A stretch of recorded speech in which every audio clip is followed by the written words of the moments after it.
أعوذ بالله من الشيطان الرجيم. بسم الله الرحمن الرحيم. الحمد لله رب العالمين والصلاة والسلام على رسولنا محمد الأمين وعلى آله وأصحابه أجمعين. ربي اشرح لي صدري ويسر لي أمري واحلل عقدة من لساني يفقهوا قولي. سبحانك لا علم لنا إلا ما علمتنا إنك أنت العليم الحكيم. سبحانك لا فهم لنا إلا ما فهمتنا إنك أنت الجواد الكريم. Muhterem ve aziz seyircilerimiz, yine de cümlenizden selamlayayım. Allahu Teala'nın selamı, rahmeti, bereketi üzerinize olsun. Yine de ne için acaba degen rubrikasında sizlerle beraberiz ve sizden kelgen pek meraklı böyle suallerge cevaplar hıdıramız tapmağa tırışamız. Bugün yine de bizlerge soraylar.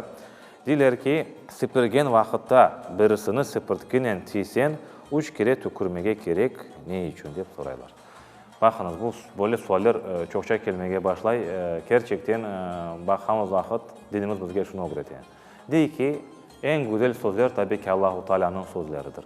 En güzel yol Hazreti Peygamberimizin sallallahu aleyhi ve sellem'in yoludur.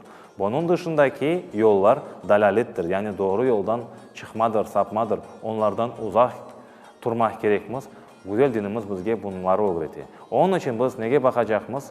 Gerçekten dinimizge bakacağımız. Var mı öyle bir şey Kur'an'da, sünnette, hadislerde? Yok mu? Öyle bir şey yok.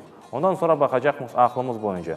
Gerçekten nasıl bir zarar getiriyor böyle? Bakamız vakit gerçekten bir zarar getirgeni yok. Hatanın birisi süpürgenin başkasını tiyse o adama hiçbir şey olmayacak ya. Allahu Teala onu kurtaracak. Her şey Allah'ın isteğinin ve emrinindendir.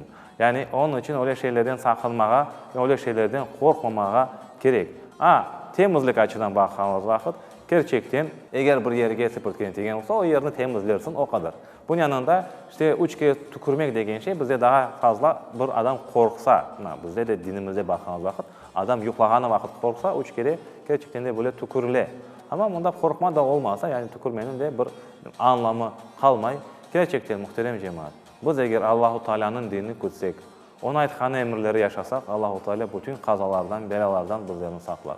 Ama biz ketip de öyle şeylerden korksak, onları aklımızda aylandırsak, o tam tersi dua yerine geçer, onlar da bizim başımıza gelmesi mümkün olur. Allahu Teala cümlemizni öyle hallerden saklasın. Allahu Teala yar ve yardımcımız olsun. Esselamu aleyküm ve rahmetullahi ve berekatuhu.